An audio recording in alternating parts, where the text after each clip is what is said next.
Just a few weeks ago, my family and I moved to Latin America. My parents are important witches who are always busy trying to save the world. They work at the World Witches Congress, preventing other warlocks and witches from conquering and enslaving humans. But no matter how much of a witch you are, there is one thing in this world that everyone hates to do: dishwashing. And in this new apartment, we don't have a dishwasher. Luckily, we have magic. Breathe, Camilla. Focus, don't rush. Everything you need is right here. Let your head do the talking. Remember, the blood of thousands of powerful witches runs through your veins. You got this. What a waste of magic. The child should be learning how to fight humans.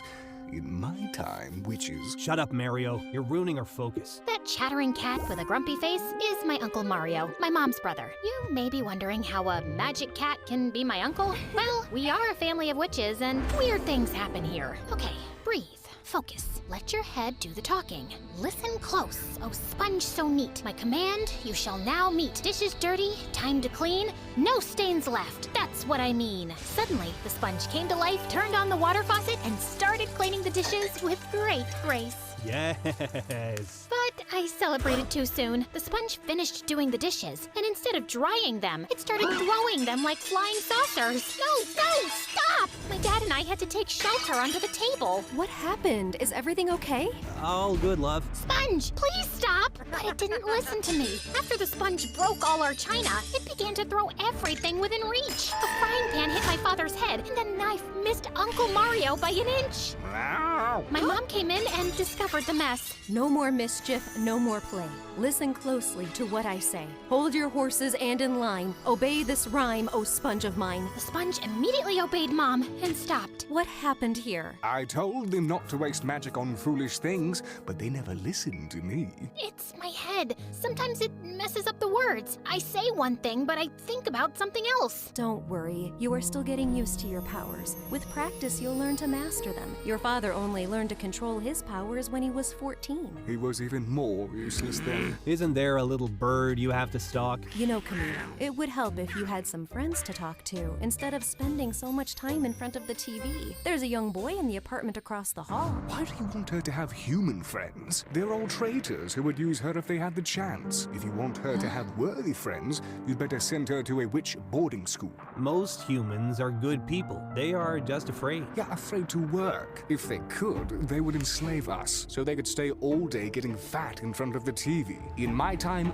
witches... Cut it out, Mario. Nobody here is going to enslave anyone.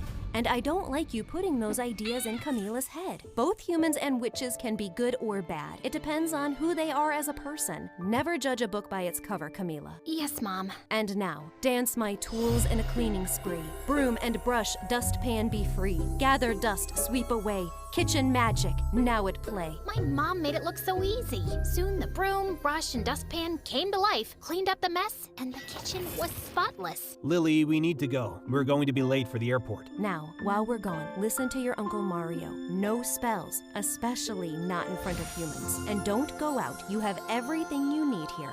Witch's word? Witch's word. Love you. Love you more. But I love you magically. Want some bread with your cheesiness? Don't listen to your Uncle Mario. You're wiser than him. My father kissed me on the forehead, and once again, they were off to save the world. Minutes later, I was ready to binge watch the latest season of Diary of a Sorceress when, Uncle Mario, are you coming or not? I'm gonna play it now. But there was no reply. I started looking for him all over the house and found his necklace lying on the floor. He loves that necklace. He would never take it off. The living room window was open. Could someone have kidnapped Uncle Mario? Hey, how are ya? Come closer. I don't bite. It's my uncle who bites. Welcome to my story. Get ready because it's gonna get really good. Witch's word. But first, give us a like, subscribe to the channel, and turn on the little bell so you don't miss any of my adventures. If you don't subscribe, I'll put a curse on you. Nah, I'm kidding. Or I'm not. Immediately, I tried to call my parents, but they must have been flying because I couldn't get through. I was super worried. My uncle, as annoying as he was, could be in danger. Standing in front of the main door, I was terrified, but then I remembered what my dad always tells me. Camilla, eat your veggies. Not that. The other thing he always tells me. The blood of thousands of powerful witches runs through your veins. You got this. I got this. I felt courage running through my veins. Determined to save Uncle Mario,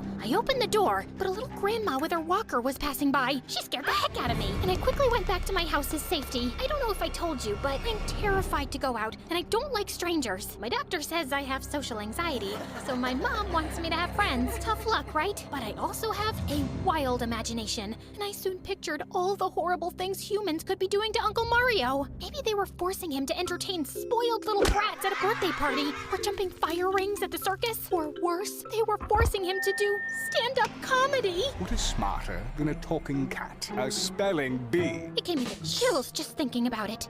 So I took a deep breath and finally made it out. But as soon as I left the building and walked a few blocks, I started to wish I hadn't. The mess, the people, and the noise were awful. I felt like I was getting smaller and smaller, and everyone was gonna step on me. It also didn't help that a strange man dressed in a hat and trench coat seemed to be following me. Okay, maybe he was just walking behind me, but he looked suspicious. I mean, who wears a trench coat in this heat? My mother forbade me to go out, and there I was, terrified, crossing the street, when suddenly an angel appeared in front of my eyes. Well, he wasn't really an angel. He was more like a boy in a magician's costume too big for him, doing cheap tricks at the stoplight. But to me, he was an angel with tan skin, curly hair, and shiny teeth. My temperature spiked, and my legs began to shake. I never felt that before. I saw that his handkerchiefs were sticking out from under his sleeve. The boy was not a brilliant Hogwarts student, but he was better looking than Harry Potter himself. I was so amazed with him that I didn't notice a car coming at full speed.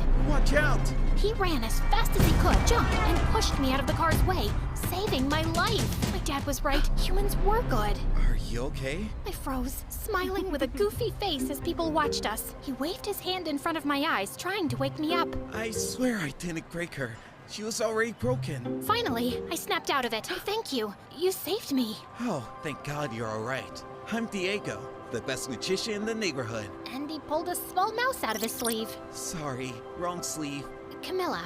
What were you thinking, Camilla? Crossing the street like that. You gotta be careful here. Sorry, I don't get out much. But my uncle, my cat got lost and I'm looking for him. My cat's name is Uncle Mario. Oh, if you wait until my shift is over, I can help you find him. I know these streets like the back of my hand. Your shift? Yeah, my shift.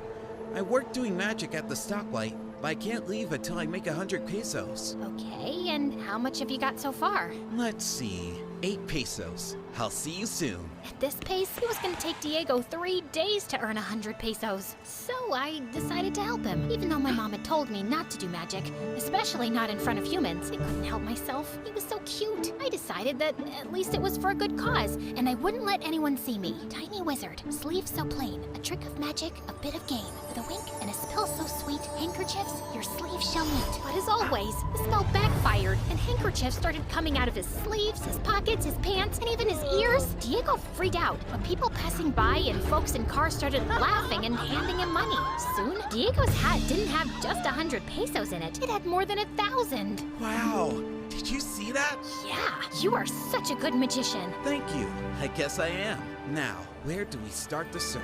I know a place where he could be. The fish market. Uncle Mario has a bad habit of taking what doesn't belong to him. Maybe the fishmonger got sick of it and kidnapped him. How do you plan to get in? You distract the fishmonger while I sneak to the back of the store and search for Uncle Mario. Distract him... how?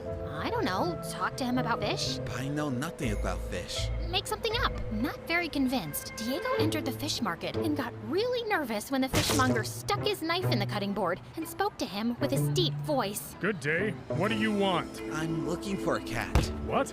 Catfish. I'm looking for a catfish. I'm out of catfish. Can I get you another fish?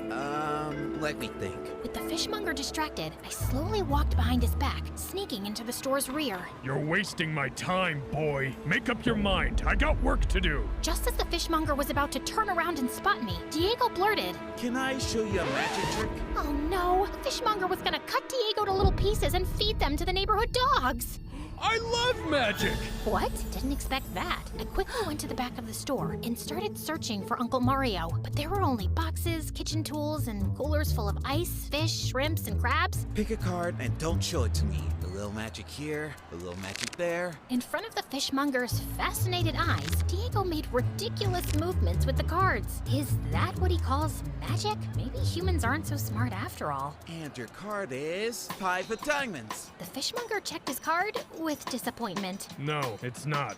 Okay, we better move the deck faster. We hurry up a little bit. But no matter how hard I kept looking, there was no trace of Uncle Mario. Just ugly fish. And your card is 8 of hearts. Are you sure you're a magician? I was about to call off the search. It was obvious that Uncle Mario had not been there. But suddenly, I turned around and came face to face with the ugliest crab I had ever seen. I panicked and tripped over some pots. The fishmonger heard the noise, growled, grabbed his knife, and stormed into the back of the store.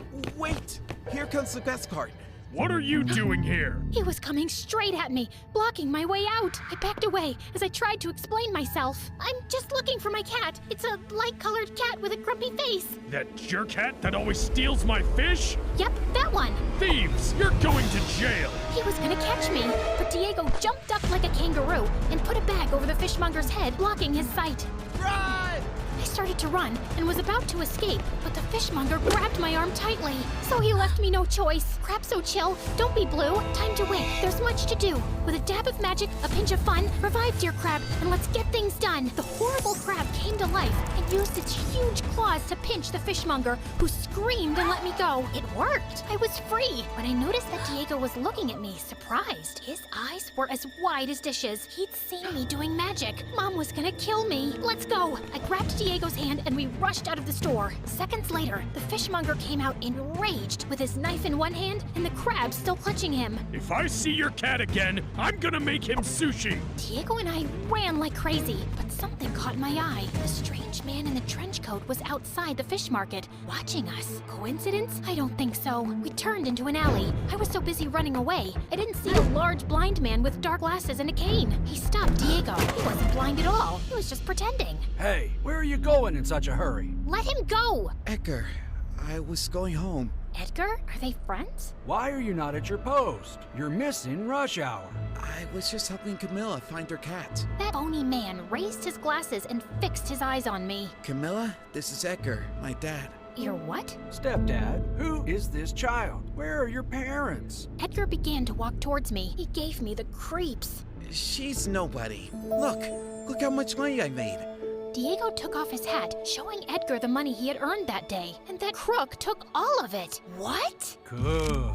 That's my boy. And you'd better go home, child. These streets are dangerous, and we don't want anything bad to happen to you. Come on, boy. And pretending to be blind again, Edgar walked away. Can you spare a coin for this blind man? Diego came closer to me, held my hands, and whispered in my ear. Don't worry about your secret. It's safe with me. I'll see you tomorrow at the same stoplight. We'll find your cat. He kissed my cheek and left. I almost melted. I've never kissed a boy before. It was getting dark, so I decided to go back home. The search for Uncle Mario would have to wait until tomorrow. I was about to leave when suddenly I felt a hand gripping my shoulder. I turned around and discovered that the person grabbing my shoulder was the strange man in the trench coat.